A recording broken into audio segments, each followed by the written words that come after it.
cats. They're as cuddly as they are confusing.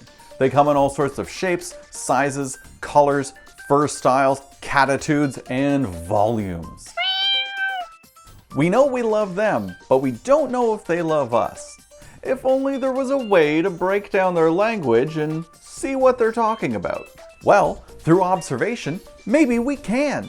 We've all heard cats meow and hiss and then scratch at things and flick their tails about wildly, but what does it mean?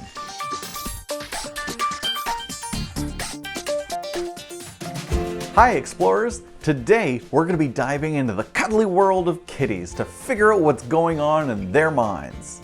We are going to use the scientific method of observation, which in this case means following our cats around, taking lots of pictures, being generally obsessed, then hypothesizing what we think they mean by certain things they do.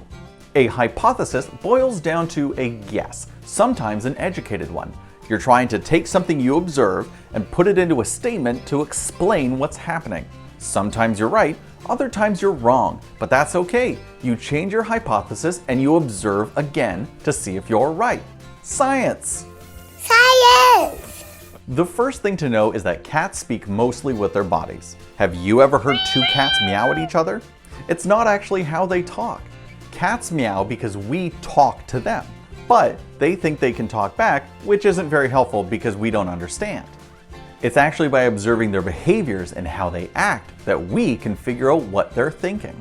I love trying to have staring contests with my cat, Daisy, but cats don't actually like to make eye contact as much as humans do.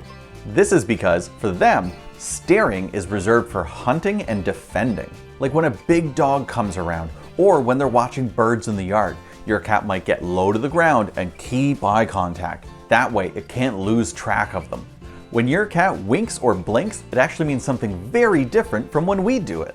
When we wink, it's a signal, sometimes of a secret, but when your cat does it, it actually means they feel safe, which is a lot coming from an animal who's very used to being out in the wild and having to fend for itself.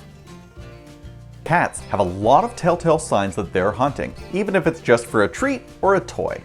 One that I always look for is the perked ears. When their ears are standing up or maybe moving around, it means that they're using their sense of hearing in order to find what they're hunting for. A scared cat, on the other hand, will flatten its ears against its head.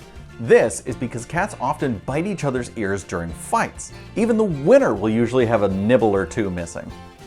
If their ears are up and tilted sideways, usually means you've got an angry cat on your hand, so it's best to come back later for pets. While rubbing on us and headbutting us might seem like an easy way to ask for food, maybe it's actually a good way for your cat to show its affection.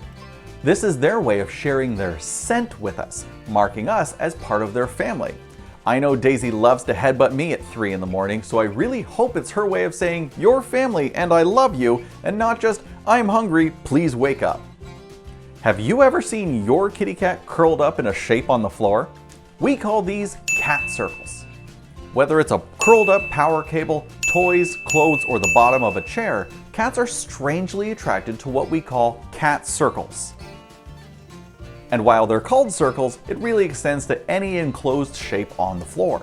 No one really has an explanation for why cats love to sit inside shapes instead of on the wide open floor, but they curl up when they want to conserve heat, so this might have something to do with feeling safe and warm.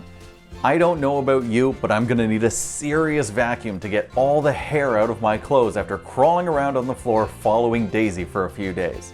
Okay, let's be fair, it's been a lot longer. I'm a little obsessed with my cat.